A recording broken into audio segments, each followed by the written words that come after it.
창세기 10장 30절에서 32절 말씀 표시하십시오. 박스를 딱 그으시고 우리 민족이 어디서 왔고 누구이고 뿌리가 뭔가 알아야 됩니다. 그들이 거주하는 곳은 함께 보시고 주의 음성 들으시기 바랍니다. 시작. 그들이 거주하는 곳은 메사에서부터 스발로 가는 길의 동쪽 산이었다. 이들은 셈의 자손이니 그 족속과 언어와 지방과 나라 대로였다. 이들은 그 백성들의 족보에 따르면 노아 자손의 족속들이요 홍수 후에 이들의 그 땅의 백성들이 나뉘었더라. 아멘. 예, 어제 개천절이었고 또 추석이 있었습니다. 추석은 조상을 생각하는 거고 감사하고, 개천절은 나라가 시작된 건데, 개천, 하늘이 열렸다. 두 나라 민족에서만 쓰는 용어입니다. 나라가 세워지는 것을 개천, 이스라엘 백성과 우리 민족입니다. 그 외에는 쓰지 않습니다. 이스라엘 백성과 우리 민족은 이렇게 비슷한 게 많습니다. 같이 출발했기 때문에 그렇습니다. 개인도 그러잖아요. 어디서 와서 어디로 가는지 알아야죠. 모르면 방황입니다. 주님이 오셔서 어디서 와서 어디로 가는지 알게 하시고 우리는 그 길을 가고 있습니다. 중요한 거는 우리 민족이 어디서 와서 어디로 가는가. 야, 그건 너무 크다. 내 문제도 힘든데 무슨 민족 문제냐. 그러나 과거를 알아야죠. 어제 저는 마니산이 아니고 마리산입니다. 마니산이 아니고 마리. 리라는 머리다. 니는 불교에서 따와서 마니로 바꿔라. 일제시대 때 이렇게 바꿔버렸습니다. 그러나 당군왕금이 마니산에 와서 천제단을 쌓고 분명히 하나님께 제사를 드렸습니다.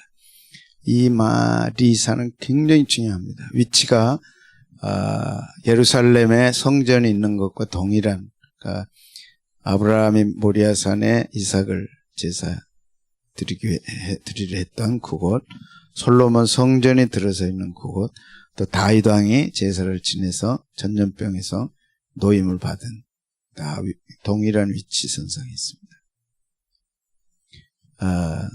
예루살렘 성전은 동쪽을 향해 있고 예루살렘 성전은 마리산은 서쪽을 향해 마주 보고 있습니다. 아브라함 때 제사 지냈던 그 시대가 당군 왕금이 천제단을 짓던 그 시대와 비슷합니다. 200년 차이가 납니다. 비슷합니다. 이런 것들이 무엇인가? 우리 민족은 어디서 왔다 어디로 가는가? 분명하게 아는 것이 굉장히 중요하고 그 비밀이 오늘 말씀 속에 들어있습니다. 반드시 아셔야 할 말씀, 창세기 9장 18절 19절서부터 시작됩니다. 우리 민족은 어디서 시작됐는가? 여기서 시작됐습니다. 반드시 아셔야 됩니다. 그러면 나는 어디서 시작됐느냐가 해결됩니다. 어디서 시작됐나요? 시작. 방주에서 나온 노아의 아들들은 셈과 함과 야벳이며 함은 가나안의 아버지라. 노아의 이 세 아들로부터 사람들이 온 땅에 퍼졌다 그랬어요. 온 인류는 어디서 시작이 됐나 쫙 올라가 보니까 노아 홍수 후에 노아의 세 아들로부터 시작이 됐다. 원송이로부터 시작이 되지 않았다면 반드시 이 말씀처럼 세 사람으로부터 시작됩니다. 셈과 함과 야벳이다. 그래서 노아가 500세에 세 아들을 낳고 500세에 셈과 함과 야벳 3형제를 낳았습니다. 그리고 600살에 노아 홍수가 있었고 350년을 살다가 950세에 세상을 떠났어요. 성경은 명확하게 그렇게 가르치고 이 세 아들로부터 온 세상에 사람들이 퍼졌다 그랬습니다. 세 사람이 누구라고? 셈과 함과 야벳. 야벳은 누구 조상이 됐어요? 백인의 조상이 됐습니다. 그 경로가 저 유럽으로 해서 미국으로 해서 백인의 조상이 됐습니다. 함은 그 이름 자체대로 붉다, 검다, 뜨겁다. 그래서 함은 아프리카, 흑인의 조상이 됐습니다. 백인의 조상, 흑인의 조상이 됐어요. 그러면 남은 사람은 한 사람이 누구죠? 셈. 그럼 우리는 함이에요, 야벳이에요, 우리 조상이. 우리는 백인 조상도 아니고 우리는 흑인 조상도 아니죠. 그럼 둘 빼버리면 반드시 우리는 어디서 왔어요? 셈의 후손입니다. 여러분, 이 세 사람 중에 성경이 사실이라면 이 세 3인 중에 우리는 속해 있습니다. 야벳이든지 함이든지. 그럼 누가 뭐라 그래도 야벳은 아닙니다. 함도 아닙니다. 근데 오늘 말씀 보면 우리의 조상은 반드시 셈입니다. 그래서 야벳은 이렇게 7 아들을 두어서 번성하기 시작했고, 함은 4 아들을 두어서 번성하기 시작했고, 문제는 셈입니다. 셈의 후손은 특별하게 기록을 했습니다. 야벳과 함은 아들이니라 낳았다로 끝나버립니다. 근데 셈에 대한 후손의 기록은 희한하게 다릅니다. 자, 한번 보겠습니다. 21절입니다. 10장 21절. 표시하셔야 됩니다. 굉장히 중요한 말씀입니다. 우리 민족의 뿌리를 찾는 중요한 말씀입니다. 왜 셈이 우리 민족이냐를 구체적으로 밝혀주는 말씀입니다. 시작. 셈은 에벨 온 자손의 조상이요 야벳의 형이라 그에게도 자녀가 출생하여. 자, 셈은 누구를 낳나요? 오늘 이 말씀대로 하면 아르박삿을 낳았습니다. 아르박삿은 셀라를 낳았습니다. 셀라는 에벨을 낳고 에벨은 2 아들을 낳았습니다. 그런데 셈이 아르박삿을 낳았다고 하지 않고 셈의 후손은 에벨 온 자손이요 하고 아르박삿과 셀라 띄워버립니다. 이해되면 하면 이게 굉장히 중요합니다. 낳고 하면 아르박삿을 분명히 언급합니다. 22절 보겠습니다. 시작. 셈의 아들은 엘람과 아스로 아르박삿과 룻과 알람이요 알람의 아들은 우수와 훌과 게델을 낳았으며 아르박삿은 셀라를 낳고 셀라는 에벨을 낳았다. 여기까지. 21절에 셈은 에벨 온 자손의 조상이요 하고 가로로 묶어버리고 에벨은 2 아들을 낳았다. 가로로 묶어버립니다. 그러니까 바로 셈의 후손은 에벨의 2 자손이에요. 이렇게 돼버리는 겁니다. 이 말은 셈에게 주신 축복이 에벨 2 자손에게로 이어갔다. 이해되면 하면 바로 연결됩니다. 셈의 축복은 뭡니까? 노아가 포도 농사를 지어서 그만 포도주를 조금 많이 잡수시고 옷을 벗어버리고 주무셨어. 그래서 3 아들 가운데 2 아들은 덮었어 그걸. 그래서 축복을 받았어. 근데 한 아들은 보고 그걸 막 소리 지르고 비웃고 그랬어 아버지를. 그래서 저주를 받았어. 그게 함이에요. 그래서 반드시 셈에게는 축복이 있어. 셈의 후손은. 어떤 축복입니까? 하나님은 셈의 하나님이에요. 셈의 후손은 여호와를 찬송하리라. 이 2 축복을 받은 거죠. 하나님이 누구 하나님? 셈의 하나님. 그러면 하나님은 누구 하나님? 셈의 후손의 하나님. 우리 민족 이 축복을 받은 겁니다. 그다음 또 하나 주신 것은 셈의 후손. 셈은 여호와를 찬송하리로다. 야벳과 또 함하고는 전혀 다른 하나님을 찬송하는 예배의 축복을 허락해 주셨어요. 그래서 굉장히 중요한데 그 축복이 에벨의 2 자손에게로 넘어가 버린 거죠. 가로로 묶어버리면. 그리고 에벨의 2 아들이 누굽니까? 22절에 이제 동그라미를 하셔야 돼요. 그래서 셈이 에벨에게로 축복이 이어오고 에벨의 2 아들에게로 이어갑니다. 나머지는 가로로 묶어버려요. 자, 그래서 에벨은 2 아들을 낳고 시작. 에벨은 2 아들을 낳고 하나의 이름을 벨렉이라 했으니 그때 세상이 나뉘었다는 것은 노아 홍수를 얘기합니다. 벨렉을 낳고 노아의 홍수가 왔어요. 그래서 벨렉이라 이름을 지었어요.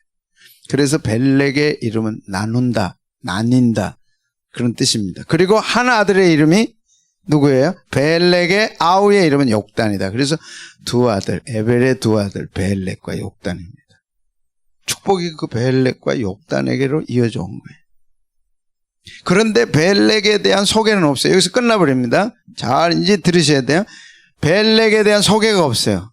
큰아들에 대한 소개는 11장으로 넘어갑니다. 그래서 벨렉은 11장으로 넘어가서 10절 셈의 속보는 이러하니라 해가지고 에벨, 벨렉, 욕단으로 가고 벨렉은 누구로 이어집니까? 아브라함으로 이어지고 아브라함은 누구로 이어집니까? 다윗에게로 이어지고 다윗의 후손 가운데 예수님이 출생하는 거죠. 그래서 두 아들 가운데 한 아들 벨렉, 두 아들 가운데 한 아들 욕단. 이해되시면 하면 그래서 한 아들은 벨렉이고 벨렉을 통해서는 아브라함으로 11장에 이어져서 아브라함의 후손 자손을 통해 예수님이 태어나신 것으로 이스라엘의 사명은 끝납니다.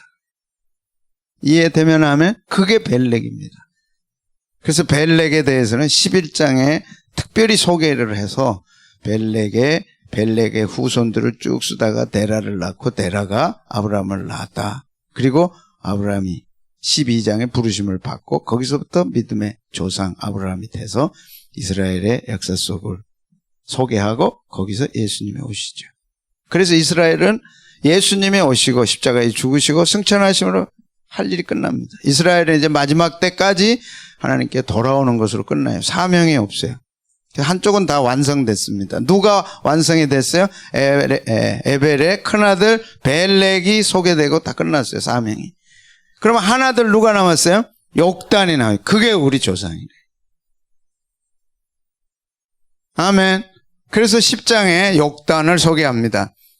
욕자가 들어가서 조금 사납기는 한데 그래도 우리하고 이름이 가깝다. 그래. 욕이고 단이니까. 25절 보겠습니다. 시작. 에벨은 두 아들을 낳고 하나의 이름을 벨렉이라 했으니 그때 세상이 나뉘었으며 벨렉의 아우의 이름은 욕단이고 그리고 벨렉 소개가 빠져요. 그리고 바로 욕단으로 이어집니다. 벨렉은 11장 10절에 가서 소개하고 12장으로 연결해요. 둘째 아들 욕단만 소개하고 딱 따로 떼놓습니다. 욕단의 10세 아들을 소개합니다. 26절 시작. 욕단은 알모닷과 셀렉과 그냥 어려우니까 가로로 묶어서 13명 그렇게 하고 끝나요. 그리고 30절에 그들은 나갑니다. 욕단과 10세 아들은 특별히 이 말씀을 소개해요. 이것이 우리 민족의 뿌리입니다. 그것이 30절입니다. 그들은 어떻게 했어요? 30절 시작. 그들이 거주하는 곳은 메사에서부터 스발로 가는 길의 동쪽 산이었더라.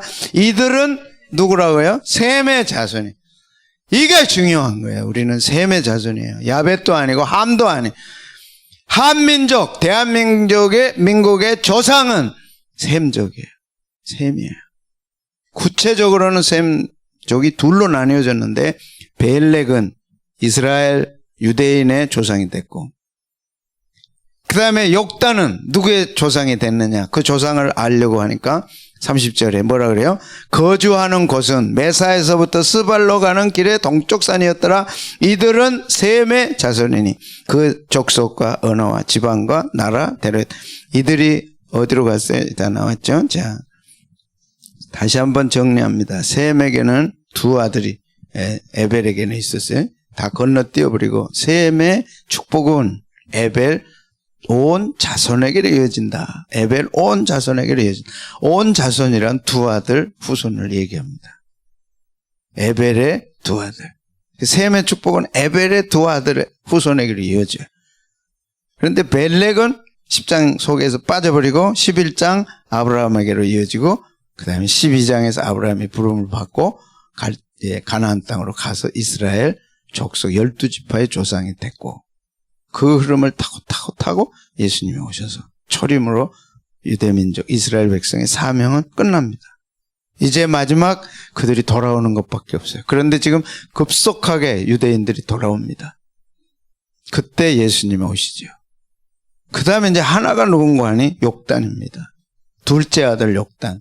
욕단에게로 셈의 축복이 이어집니다. 벨렉에게로 이어지고 욕단에게로 이어지고. 욕단이란 작다는 뜻입니다. 두 의미입니다. 형보다는 작은 아우입니다. 뿐만 아니라 왜소하다는 뜻이 있어요. 그래서 야벳과 함과는 다르게 욕단의 후손들은 왜소합니다. 그게 우리 민족의 체형과 우리 민족과 깊이 관련이 되는, 이상하게 작아. 요새 커졌지 이상하게 작아. 그래서 특별하게 너희들은 신체가 작아 하고서 딱 특정을 해놓으셨어요. 다르잖아요. 야벳은 대단한, 함은 말할 거고 우리만 작아. 그래서 알아보도록 했어요. 그러나 셈이 받은 축복의 계승자입니다. 그런데 아직 그 축복은 안 왔어요. 그런데 그들이 뭐 했다고요? 욕단의 후손들이 동방으로 이주했다고 그랬습니다. 한번 30절 다시 봅니다. 여기 본문에 있는 대로 시작. 그들이 거주하는 곳은 메사에서부터 스발로 가는 길의 동쪽 산이에요. 그들이 거주하는 곳은 메사에서부터 온 거예요. 메사는 메소포타미아입니다. 여러분이 익히 들었던 메소포타미아. 메소포타미아는 에덴 동산의 위치입니다. 에덴 동산에서 점점 동쪽으로 이동해서 동쪽 산에 머물렀는데, 이 동쪽 산은 정착하는 데가 아니라 다시 어디로 가는 길이에요? 스발로 가는 길. 스발은 시베리아를 의미합니다.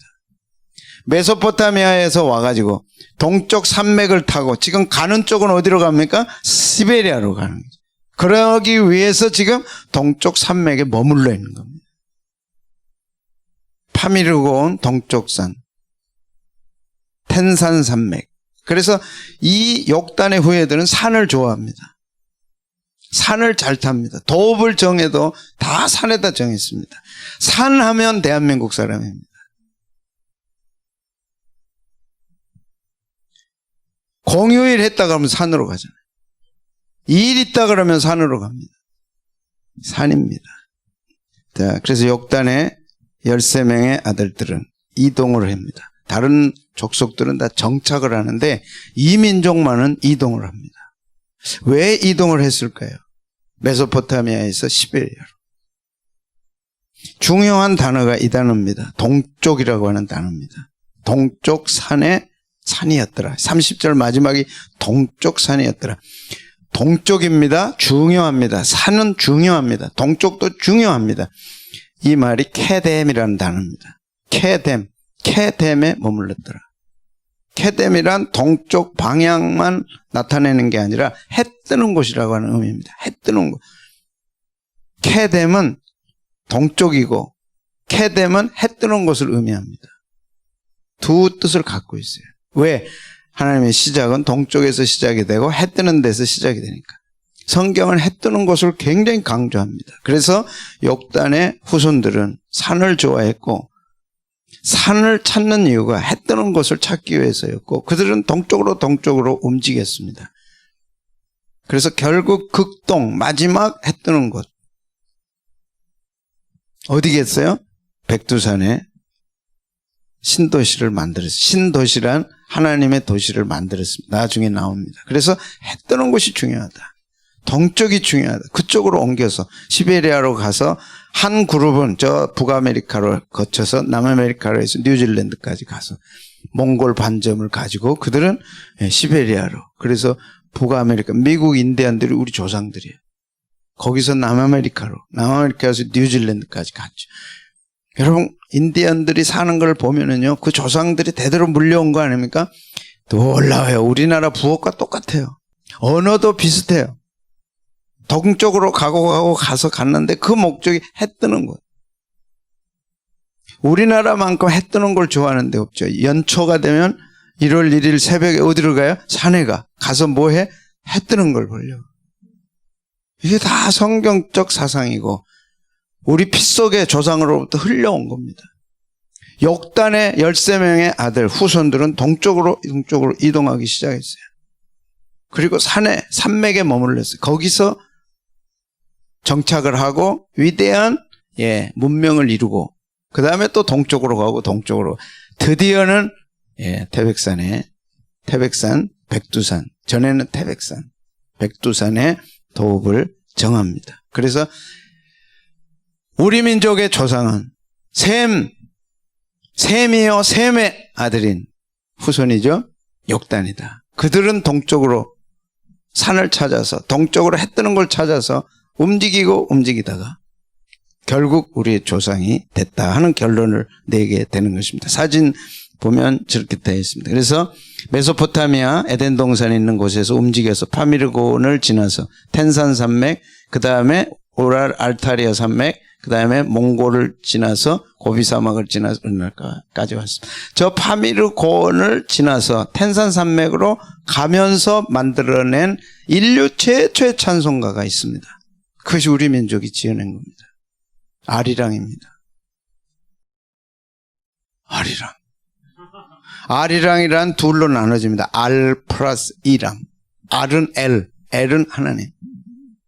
아리랑, 아리랑, 아나리오. 아리랑 고개를 넘어간다. 저기 산들을 넘어가잖아요. 아리랑 고개를 넘어가면서 알이랑 하나님과 함께 고개를 넘어가는 거예요. 예?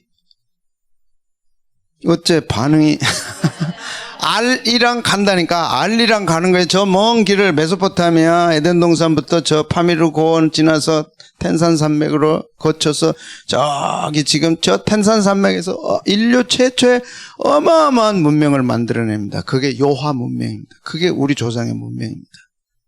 왜 그러면 이제 처음 듣느냐? 역사를 다 부셔버리고 태워버리고 빼버리고 다 왜곡해버렸어요. 그래서 오늘날 교회에서 목사님들이 이 성경 구절로 역사를 되찾아서 우리 민족은 셈의 후손이요. 우리 민족은 욕단의 자손이다. 그들은 축복을 받았다. 하나님으로부터. 이걸 선포하고 외쳐서 역사 찾기를 해야 된다는, 과거를 분명하게 해야 미래의 방향이 정해지고 꿈과 비전을 가질 수 있는 겁니다. 우리 민족은 마지막 시대에 하나님이 쓰시려고 준비한 민족입니다. 먼저 쓰셨던 민족은 벨렉의 후손, 아브라함의 후손입니다. 마지막 때 쓰시려고 준비한 민족, 우리 민족이에요. 알이랑 민족입니다. 하나님과 함께하는 민족. 알이랑 하나님과 함께하는 민족. 고개를 넘어서 간다. 하나님과 함께. 어디를 가네? 동쪽, 해 뜨는 곳을 향해 하나님과 함께 가는 거예요.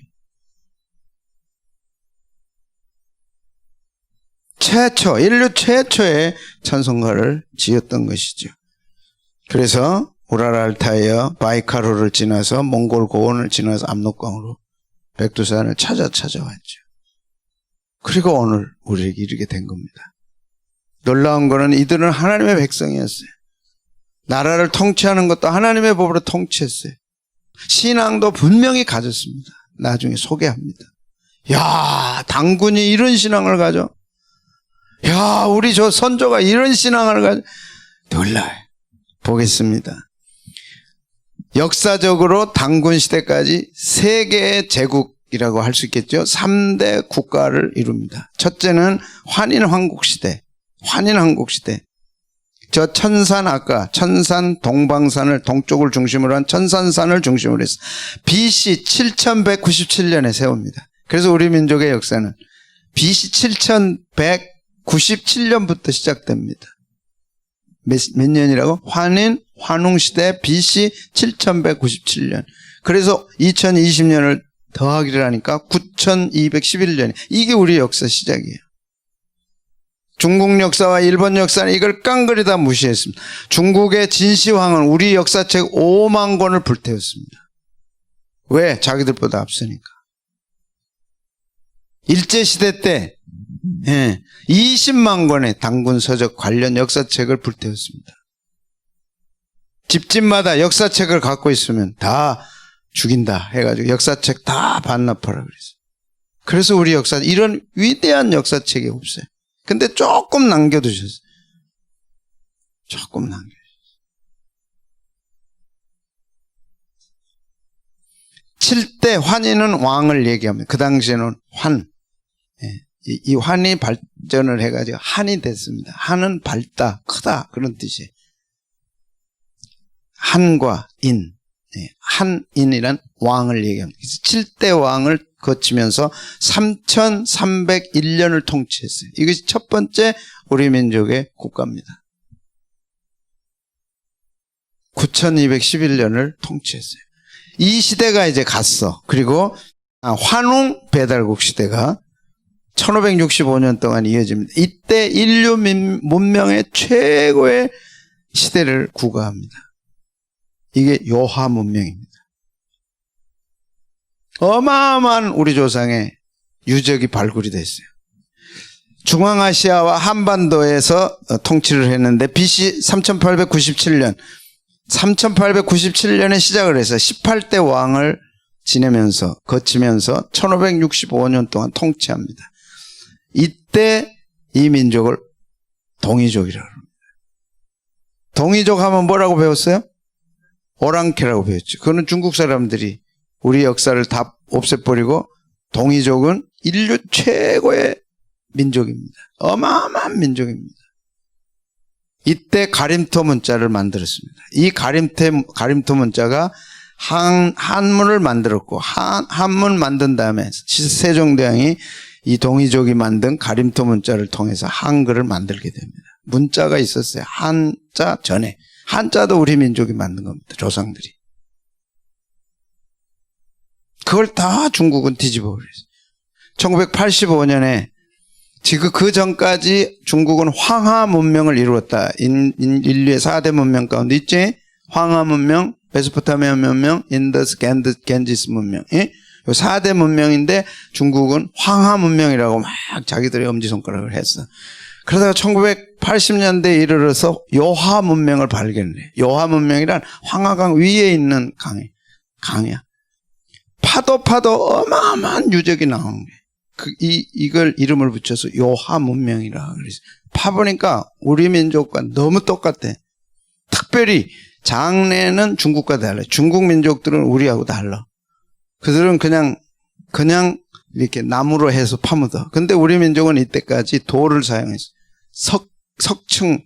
그래서 석촌동에 가면 백제나 고구려의 장례 문화가 돌로 되는 문화예요. 광개토대왕 능도 돌로 돼 있어요. 다 우리는 돌을 썼고 석관을 썼어요, 전에. 근데 중국에는 이게 없어. 그런데 파보니까 다 석관 문화예요. 빗살토기 알아요? 빗살토기? 빗살무늬 토기가 여기 있는 거예요. 우리가 똑같은. 그 다음에 옥으로 만든 부장품, 소장품들이 이렇게 붙이고 다니는 거, 왕족들이 이 옥으로 만들어가지고 귀에도 꽂고 뭐 했던 문화가 우리나라 문화예요. 근데 요하 문화에 똑같이 있어. 이건 중국에 없어. 그래서 중국이 중국 공정을 시작해가지고 85년도부터 시작해가지고 요하 문명은 자기 거고 그 다음에 요하 문명을 통해 세계 모든 문명이 발전했다. 그렇게 역사책을 바꿔서 지금 교과서를 다 만들었어요. 만화까지 만들었어요. 유치원까지 보내고 있고 모든 자료를 만들어서 영화로 만들고 책으로 만들고 다 만들어서 세계 각국의 중국 문화원을 통해서 확산시켜라. 그리고 트럼프 대통령 만났을 때 혹시 기억하세요? 시진핑이 대한 코리아는 어디에 속했다고? 자기한테 속해 있다. 이 요하 문명 발견한 후에 그런 거예요. 그래도 우리는 이미 요하 문명 우리 거라는 걸 알았잖아요. KBS 역사 스페셜에 이 요하 문명은 우리 거라는 것을 역사에서 다 찾아내서 하고 있어요. 빨리 예배 끝나고 가서 KBS 역사 스페셜 유인촌 장관이 하는 역사 스페셜에 요하 문명을 보세요. 다 우리 거예요. 이 요하 문명 환웅 배달국 시대가 BC 3897년부터 시작이 돼서 1565년을 이어간 거예요. 이때 도읍을 백두산에 정해서 이때 백두산에 한인 배달국 때 백두산에 도읍을 정하고 이 백두산에 시티 오브 갓 신시라고 하는 하나님의 도시다라는 이름을 지어서 신시를 시작했어요. 그들은 다 하나님의 우리 민족은 다 하나님의 조금 이따 보면 알아요. 미신이 아니야. 미신이라고 만들고 도깨비라고 만들고 우리를 천하게 만든 거는 중국과 일본이에요. 우리 문화, 우리 민족의 역사와 문화를 중국과 일본은 따라올 수가 없어. 다 지배했어, 우리가. 그걸 뒤집어서 만든 게 중국 공정이고 중국이 그렇게 만든 거죠. 이거로 끝나는 게 아니야. 다시 하나가 또 있죠. 당군조선. 당군조선도 여러분은 당군이라는 것밖에 몰라. 당군은 왕검, 초대 왕이 당군 왕검이고 이때부터 47대를 다스려 왕이. 근데 몰라.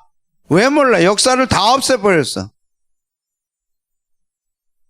초대 당군을 당군 왕검, 초대라. 그래서 초대 당군은 왕검이에요.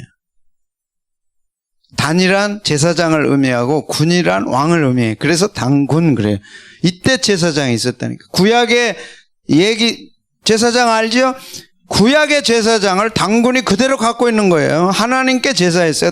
노아 때 드렸던 제사를 이들이 드렸어요. 그래서 제사장이야. 단은 제사장이란 뜻이에요. 군은 왕이란 뜻이고. 그 초대 당군이 왕검이에요. 왕검이 곰을 통해 가지고 나온 게 천만의 말씀이고, 기록을 보면 그 아버지 한웅이 정말 훌륭한 분이에요. 건축업을 해가지고 많은 걸 지어주고 그때는 건축이 최고잖아요. 비 오고 뭐 이러니까. 훌륭한 일을 너무 많이 했어. 근데 이 배달국 마지막 때 왕이 통치를 잘못해가지고 나는 나라가 너무 어지러우니까 나는 산으로 들어가겠다 해서 들어가 버렸어, 왕이. 그리고 니들이 알아서 해라 해가지고 6명을 세워서 공화정을 해요. 공화정을. 그래 나라가 제대로 가지를 못해. 그러니까 안 되겠다 해가지고 말년에 누구를 추천하자 해서 추대받은 분이 왕검이에요. 38년에 왕검 38세에 왕으로 추대돼요. 그리고 결혼을 해서 네 아들을 낳죠. 그게 초대 당군 왕검이죠. 그 왕검이 마리산에 와서 저기서 천제단을 쌓고 하나님께 제사를 드렸어요. 구약에 보면 제사를 드릴 때 양과 소로 드리잖아요. 기록을 보면 저 마리산에서 소 가지고 하나님께 제사를 드렸어요. 천제. 그래서 우리는 이제부터, 제가 역사를 어제도 다녀왔지만은, 이제 저 당군이 하나님 앞에 제사 드렸던 왕검이 제사 드리고 후로 다 드렸던 저 천제단은 하나님께 제사 드렸던 곳이고, 하나님을 예배한 곳이고, 하나님을 섬겼던 곳이다. 그리고 역사를 돌이켜보니까 당군 때부터 시작했다, 왕검 때. 그래서 우리 역사가 5000년이다. 2333년 더하기 이때 나라를 시작했으니까 2020년을 더하니까 얼마예요? 4000.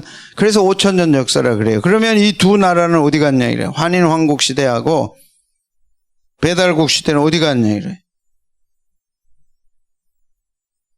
그래서 환인왕국 시대, 그 다음에 배달국 시대를 합하니까 2096년에서 합하니까 우리 역사가 9000년 역사가 되는 거예요. 여기 지금 2000년. 그래서 앞에 있는 두 역사를 찾아야 돼. 환인왕국 시대를. 그 다음에 환인 배달국 시대를 찾아서 다 합해보니까 만년 역사죠. 우리는 이런 인류 역사에 누구도 없는 만년 역사를 가지고 누구도 이룩해보지 못한 어마어마한 문명을 이루었던 민족이죠. 신앙을 한번 볼까요? 이들이 가졌던 신앙. 첫째, 이분들은 신교 사상을 가졌어요. 신교란 하나님의 가르침으로 세상을 다스린다는 거예요. 이거는 반드시 기록을 하세요. 우리가 아는 당군 왕검, 그 이전의 두 세대 왕들은 미신이 아니야. 원시인도 아니야.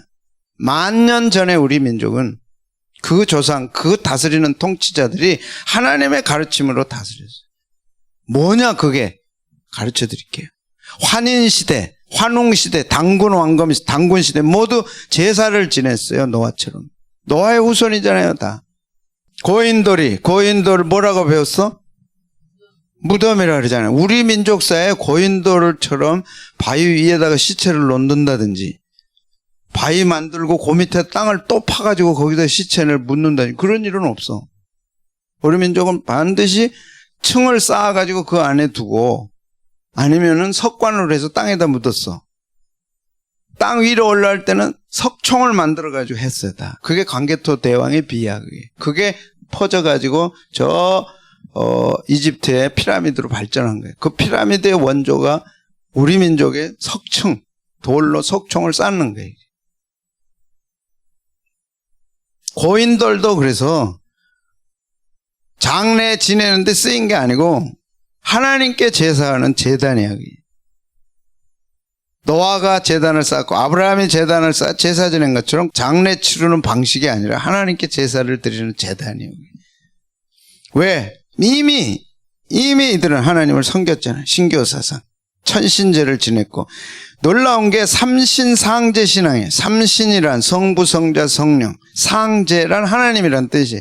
우리 익숙할 거예요. 상제, 상제.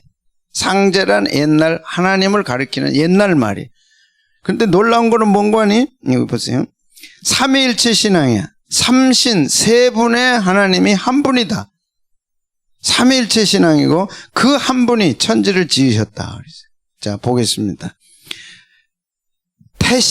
태초에 창세기 1장처럼 1절처럼 태시에 하늘과 땅이 문득 열리니라. 잘 보세요. 태시에, 이건 태초란 뜻이에요. 태초에 하나님 천지를 하늘과 땅이 문득 열리니라 지으셨다. 창세기 1장 1절과 똑같아. 환단고기에 나온 구절이에요. 우리 조상들은 하나님이 천지를 창조했다는 걸 믿었어요. 그리고 호련히 열린 우주의 대광명 가운데 우주가 열리고 천지를 창조하시고 흑암이 그 위에 있고 기품이 있고 다 우주까지 열렸는데 몇 분이 계세요? 삼신이 계시니 삼신은 곧 일신이니라. 야, 이 구절을 보는 순간 나는 가슴이 미어졌어. 울라고 하려다 말았어. 아니, 우리 조상들이 어떻게 하나님이 세 분인 걸 알았냐고. 어떻게 그 하나님이 한 분인 걸 알았냐고. 정확하게 기록되어 있네. 우주의 조화 성신이니라. 한 분이신데 그 한 분이 뭘 했어요? 천지 만물을 낳으시니라. 그분이 삼신께서 뭘 낳았어요? 천지 만물을 낳으시니라. 우리 조상들은 그런 분들이고 그런 신앙을 가졌어요. 다음 시간에 이제 당군이 다스렸던 나라의 통치 이념, 그 다음에 나라를 다스리면서 가르치는 훈계, 이런 거 다 십계명이에요. 성경 그대로예요. 우리 조상이 하나님을 섬겼다는데 가슴이 설레잖아요. 왜 그러냐? 우리 민족은 선민이구나. 분명히 택한 백성이다. 우리는 두 아들 가운데 하나들이다. 에벨의 두 아들 가운데 하나들이다. 하나들은 벨렉인데 그는 예수님을 탄생하게 만든 민족이 됐고 사명이 끝났어요. 그런데 그 예수님이 다시 오심을 준비하기 위해 한 민족을 준비했는데 그게 우리 민족이죠. 역단의 후에 이스라엘 백성은 초림으로 사명이 끝났어. 근데 우리 민족은 재림을 앞에 두고 있어. 반드시 우리 민족을 택하셔서 쓰실 줄로 믿습니다. 한국 교회 누가 뭐라 그래도 하나님이 보호하시고 예수님을 맞이할 수 있도록 준비하실 줄로 믿습니다. 대부흥의 시대가 반드시 오실 것입니다. 에벨의 두 아들을 통해 예수님을 준비하셨어요. 하나는 벨렉을 통해 초림을 준비했어요.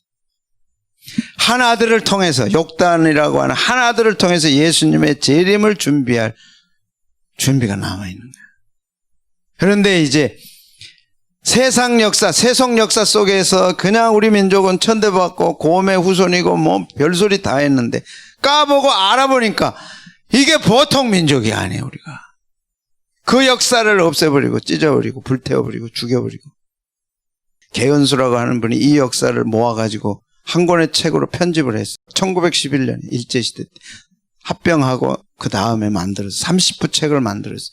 이 역사책이 지금 남아서 온 거예요. 30부가 집대성한 거예요. 30권으로. 근데 그걸 없애려고 일본은 20만 권을 불태웠는데 이게 남아있어요. 그래서 개연수 씨는 독립운동가인데 그 책을 만들었다고, 이 역사책을 없앴는데 이걸 다시 만들었다고 찢어 죽였어요. 일제가.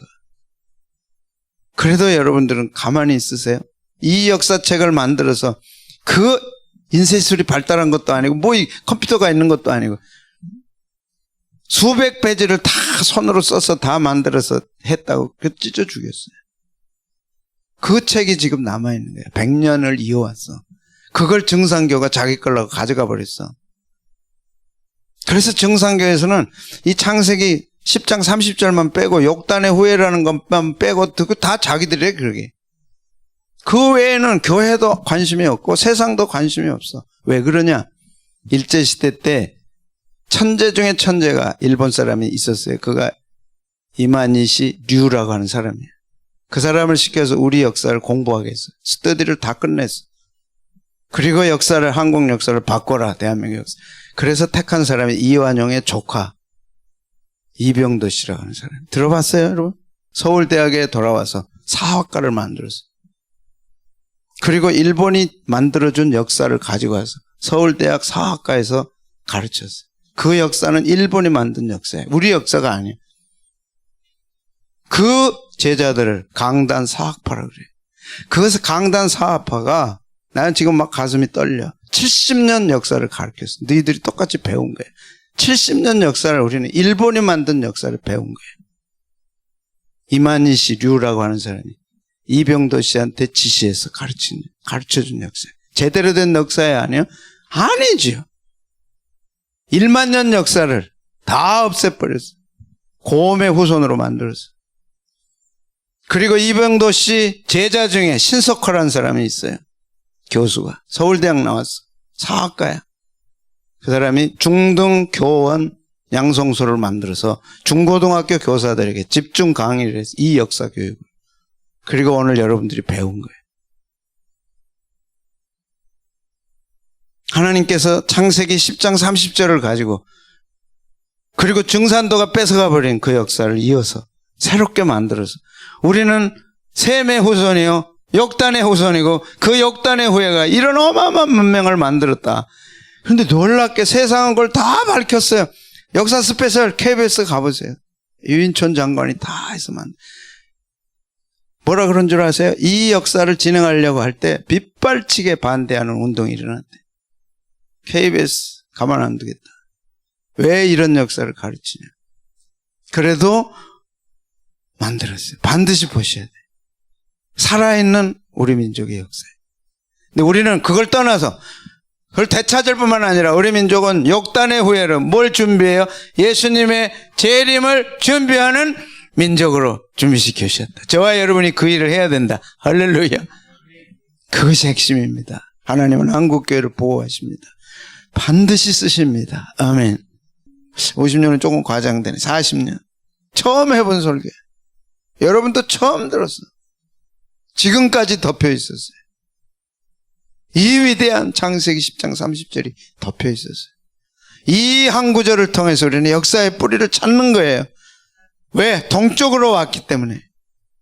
그 전까지는 없어. 세 사람으로부터 나오는 후예 가운데 동쪽으로 온 사람은 없어. 야베의 후손이 온 것도 아니고 셈의 함의 후손이 동쪽으로 온 것도 아니야. 오직 셈의 후손만 동쪽으로 온 거예요. 그럼 우리도 분명하게 셈의 후손이죠. 그런데 만들어낸 역사와 만들어낸 문명이 너무 훌륭해. 세계 최초야 다. 글자도 세계 최초. 역사도 세계 최초. 문명도 세계 최초. 그래서 무슨 뜻이냐. 하나님은 우리를 다시 최고의 세계 최고로 만드신다는 거예요. 그리고 주님을 준비하도록 만드신다는 거예요. 한국교회를 최고의 교회로 만드신다는 거예요. 그 가운데 제자교회가 포함되기를 나는 바라는 거예요. 그 일을 위해 여러분들이 쓰임받기를 원하는 거예요.